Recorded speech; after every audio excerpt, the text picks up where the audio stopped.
안녕하세요. 정신분석의 뜰. 오늘 세미나 7 영어 번역본으로 한 11페이지에서 16페이지 정도 나가겠습니다.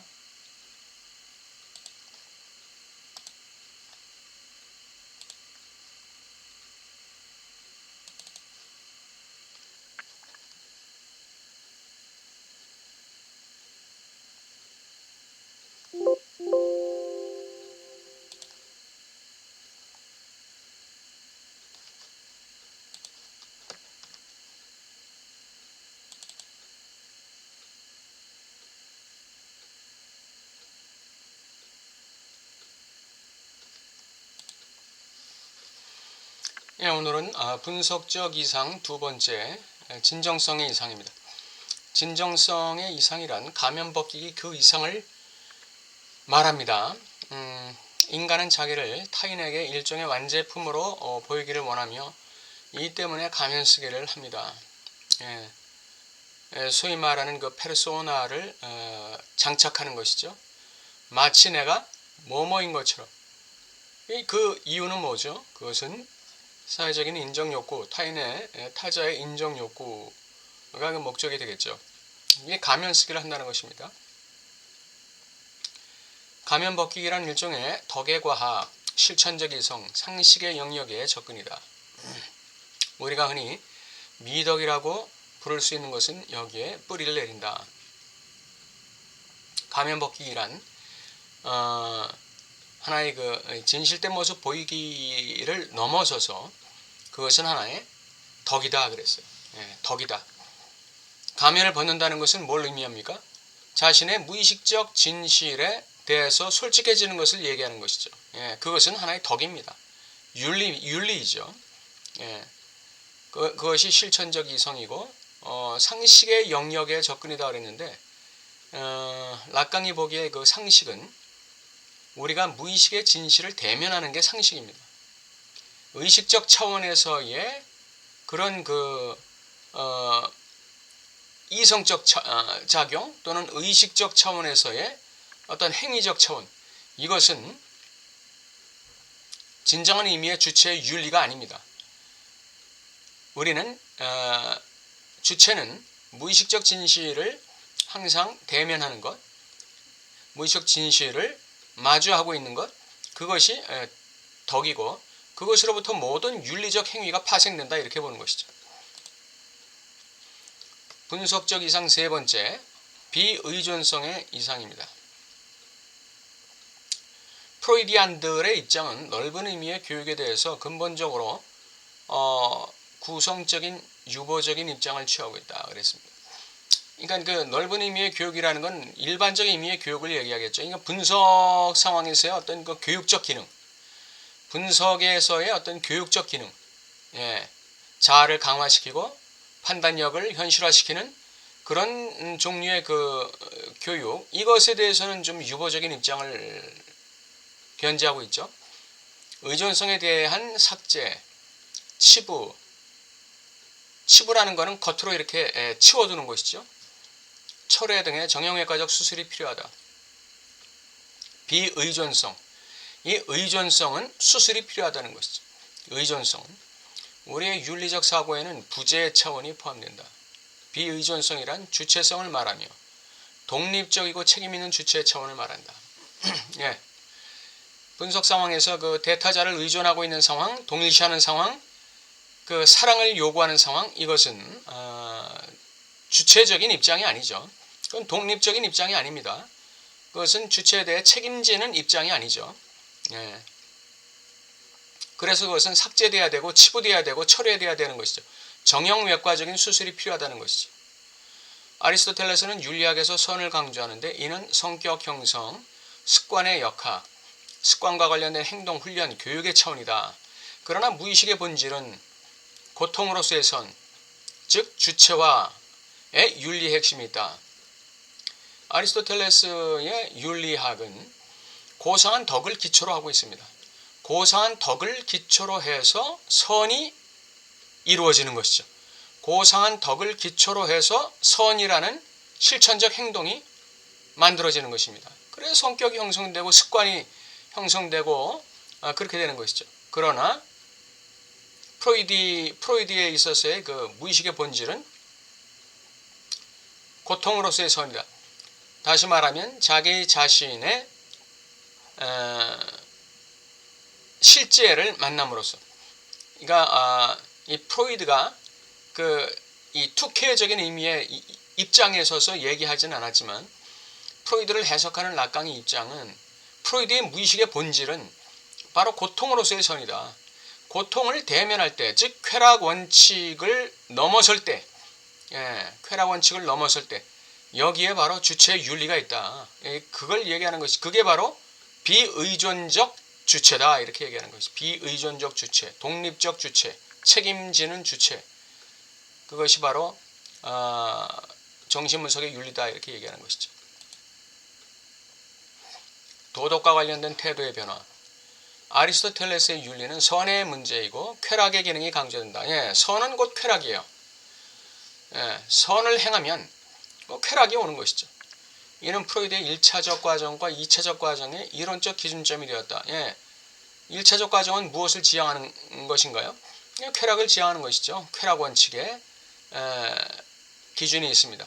2차적 과정은 쾌락 원칙을 현실에 맞게 추구하는 것이죠. 근데 쾌락을 추구한다고 해서 그냥 마구잡이로 쾌락을 추구하는 게 아니라 현실에 맞게. 그래서 이 2차적 과정이라는 건 현실 원칙을 얘기하는 것이에요. 1차적 과정은 무의식적 과정을 얘기한다고 한다면 2차적 과정은 의식적 과정을 얘기한다, 이렇게 얘기할 수 있죠. 아리스토텔레스의 윤리는 프로이드의 덕의 개념, 선의 개념의 이론적 기준이 되었다, 이거죠.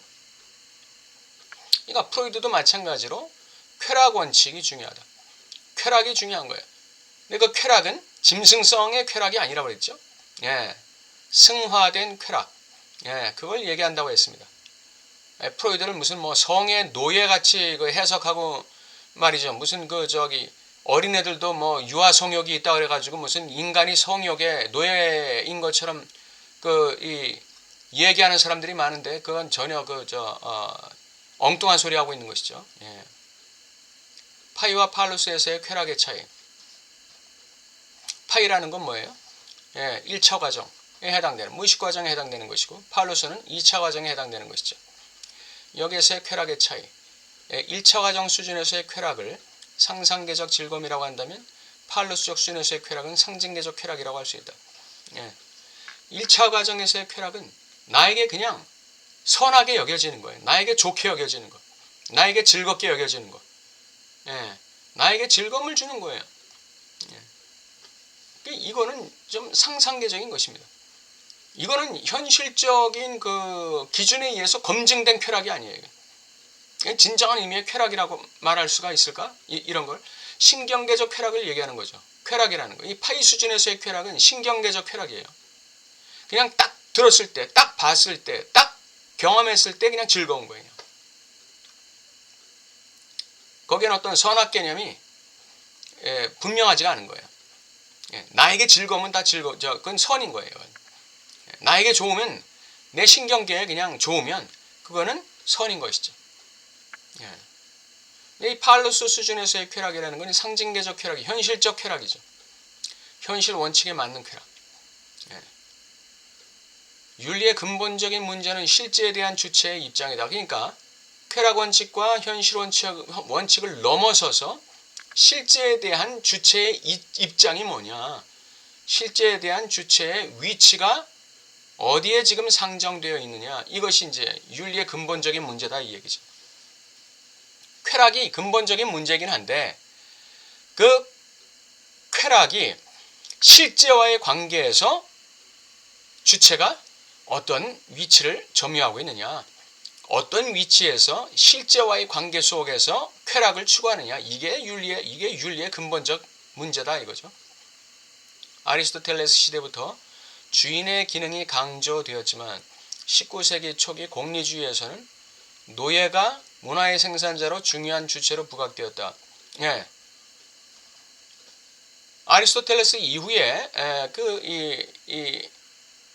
주인의 기능, 주체의 기능이 강조되었어요. 주인으로서의 주체의 기능이 강조되었어요. 행산자. 그런데 19세기 공리주의에서는 뭐죠? 공리주의에서는 노예가 주인이 이 생산의 주체가 아니라 노예가 생산의 중요한 주체가 되었어요. 문화의 생산자는 주인이 아니라 노예예요. 주인은 시키는 것만 하는 것이죠. 노예가 생산한 것을 누리기만 하는 것이죠. 그래서 노예가 문화의 생산자로서 중요한 주체가 된 거예요. 그러면서 노예가 생산하는 것은 바로 공리주의적 입장, 즉 절대 다수의 절대 행복을 위한 생산에 기여하는 것이죠. 제레미 벤담의 사상은 언어적 철학과 관련되어 있고 이는 실제에 대한 강조와 연결되어 있다 이렇게 얘기했습니다. 락강이 보는 그 벤담의 사상, 공리주의는 언어적 철학과 관련되어 있고 이는 실제에 대한 강조와 연결되어 있다. 왜 그럴까요? 벤담은 절대 다수의 그 공동선을 추구하는 사람이었어요. 그러니까 절대 다수의 공동선을 추구하는 과정에서 개인 주체의 쾌락 또는 개인 주체의 선, 이건 무시당하는 것이죠. 이 무시당하는 거예요. 그러니까 절대 다수의 행복과 선을 쫓다 보니까 개인 주체의 행복과 선과 쾌락이 간과되는 결과가 생기는데, 그러한 개인의 이 선과 쾌락과 행복이 간과되는 이 입장에서 주체는 그러면 어떻게 해야 되는가? 어떤 스탠스를 가져야 되는가? 실제에 대한 주체의 태도와 관련되어 있는 것이죠. 언어는 실제계적 속성이 있고 사물을 죽이며 상징계적 현실을 재창조하는 해방의 능력이 있다. 이것은 언어의 굉장한 그 능력입니다. 실제계적인 속성이 있다. 언어는 상징계지만 언어는 발화되는 순간에 자기가 무슨 말을 하는지도 모르는 것이죠. 실제계적 속성이 있는 거예요. 그리고 언어는 사물을 죽이는 것입니다. 실제를 죽이는 거예요. 또 그 언어는 상징계적 현실을 재창조, 재구조화하는 해방의 능력이 있습니다. 상징계를 대체시키는 능력이 있어요. 상징계, A라는 상징계를 B라는 상징계로 대체시키는 능력이 언어에 있다 이거죠. 우리 안에 있는 고통스러운 실제를 살만한 실제로 만드는, 살만한 상징으로 만드는 해방의 능력이 있는 것이죠. 허구, 이 가상, fictitious라고 하는 것, 이 허구라는 것은 환각적이거나 속이는 것을 의미하지 않는다. 모든 진실은 허구의 구조를 갖는다고 얘기하고 있습니다. 진실은 진실에서 나오는 게 아니라 허구의 구조 속에서 나오는 것이죠. 이것이 이제 락강 이론의 아주 독특한 점이죠. 지적이 이것을 굉장히 강조하고 있는 것이죠. 상징계 안의 구멍, 상징계 안의 허구, 상징계 안의 가상 공간, 상징계 안의 텅 빈, 그 빈 공간. 진실은 거기에 있다 이렇게 얘기하는 것이죠. 벤담은 실제에 대한 언어의 관계의 변증법에 위치하여 선을 위치시키려 한다.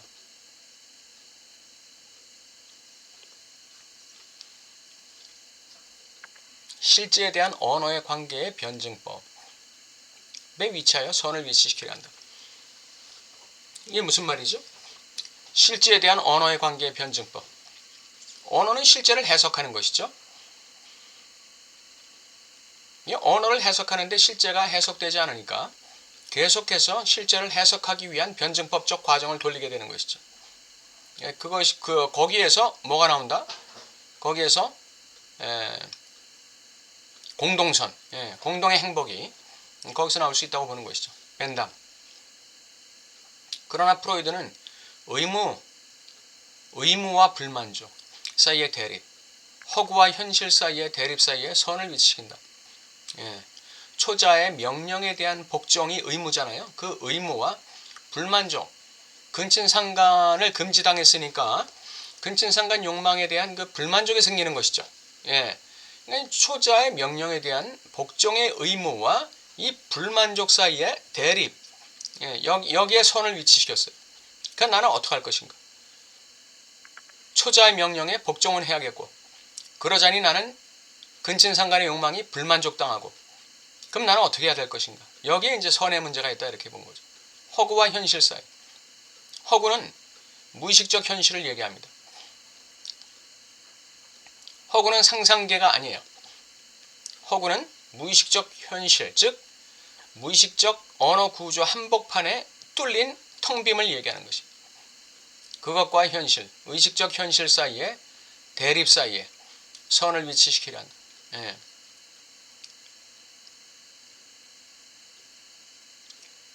선은 결국 의무와 불만족의 거리를 어떻게 좁히느냐 하는 문제이고, 무의식의 현실과 의식의 현실의 괴리를 어떻게 좁히느냐의 문제이다. 이 결여의 문제, 이 텅빔의 문제와 의식적 현실의 어떤 쾌락의, 행복의, 어떤 충만의 그러한 괴리가 있어요. 의식적으로는 내가 무언가 이룬 것 같고 성취한 것 같고 얻은 것 같고 소유하고 있는 것 같은데, 무의식적 현실을 보면 투케, 즉 실제와 조화할 때 보면 내 무의식이 뭔가 텅 비어 있다는 걸 지각하지 않을 수 없는 거죠. 바르네뭉스자이현, 지각 표지. 내 무의식이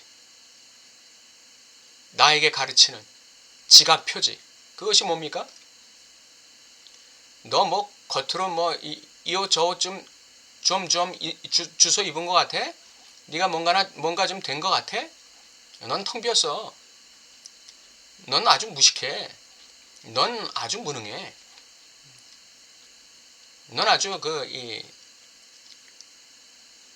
빈대가 너무 많아. 이 괴리를 어떻게 좁히느냐? 이게 선의 문제다 이거죠, 이게.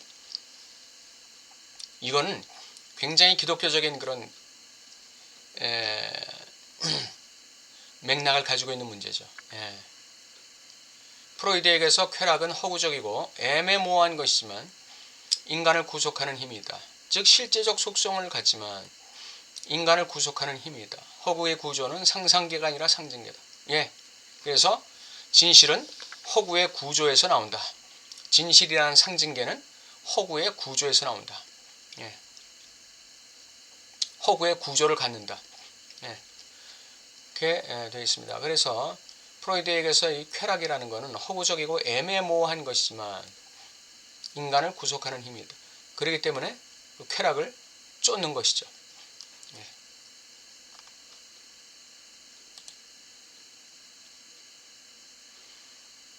무의식의 현실과의 만남.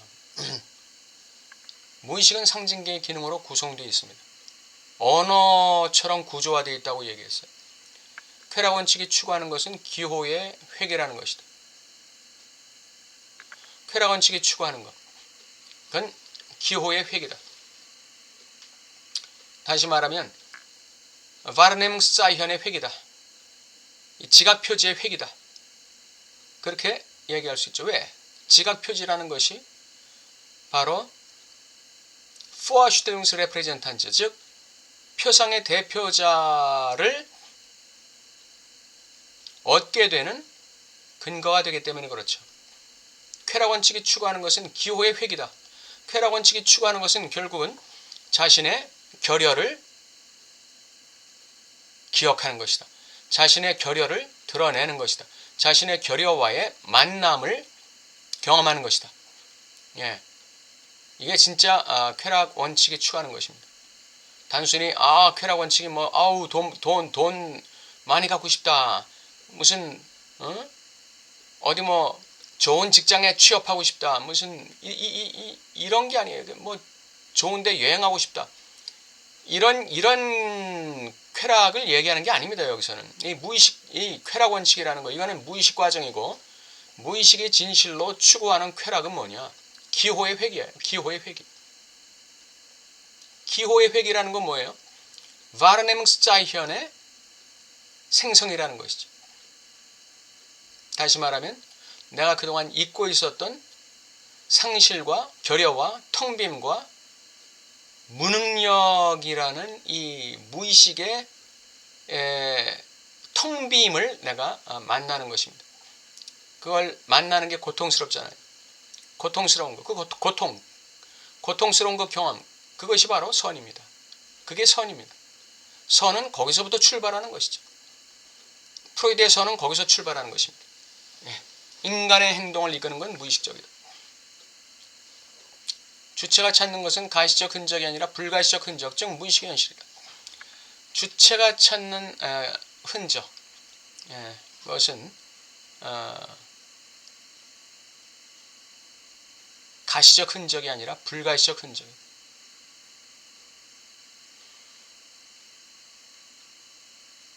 내가 옛날에 어땠지? 아, 내가 요 몇 년 전에 내가 어땠지?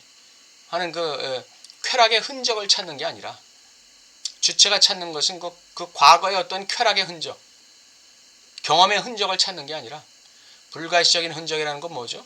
예, 이건 보지 못하는, 볼 수 없는 잃어버린 어떤 진실의 이 흔적이에요. 이게 바로 무의식의 현실이고 무의식의 진실이라고 말하는 것이죠. 프로이드에게 행복이란 무의식적 진실과의 만남의 다름 아니다. 무의식의 진실과의 만남, 즉 투쾌, 실제와의 조우, 이거의 다름 아니다 라고 락강이 얘기하고 있습니다. 프로이드에게 행복이란, 행복은 하나의 만남이다. 만남의 경험이에요. 만남의 경험. 예, 만남의 경험이다. 뭐와의 만남이냐? 무의식적 진실과의 만남. 무의식적 진실은 뭐냐? 주체의 텅빔과의 만남이죠. 주체의 결여와의 만남. 주체의 균열과의 만남이죠. 주체의 구멍과의 만남이에요. 문명은 공리주의 입장을 취하지만 개인적 주체의 행복을 위해서는 아무것도 준비해주지 않는다.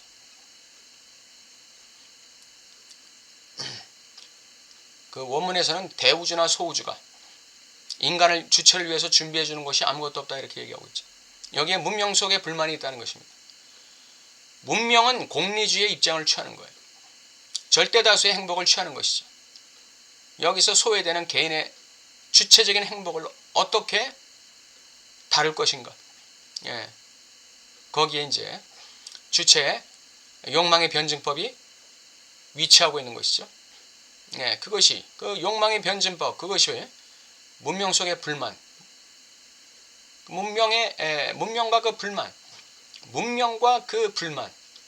문명은 절대다수의 행복, 공리주의적 입장을 취하는데 그 속에서 그 불만이 있다는 거죠. 개인 주체의 불만이 있다는 것이죠. 이 불만의 문제를 어떻게 다루어 나갈 것인가. 이것이 바로 프로이드와 락강의 선이고 쾌락의 문제고 행복의 문제가 되겠죠. 오늘 요것으로 그 락강 세미나 11에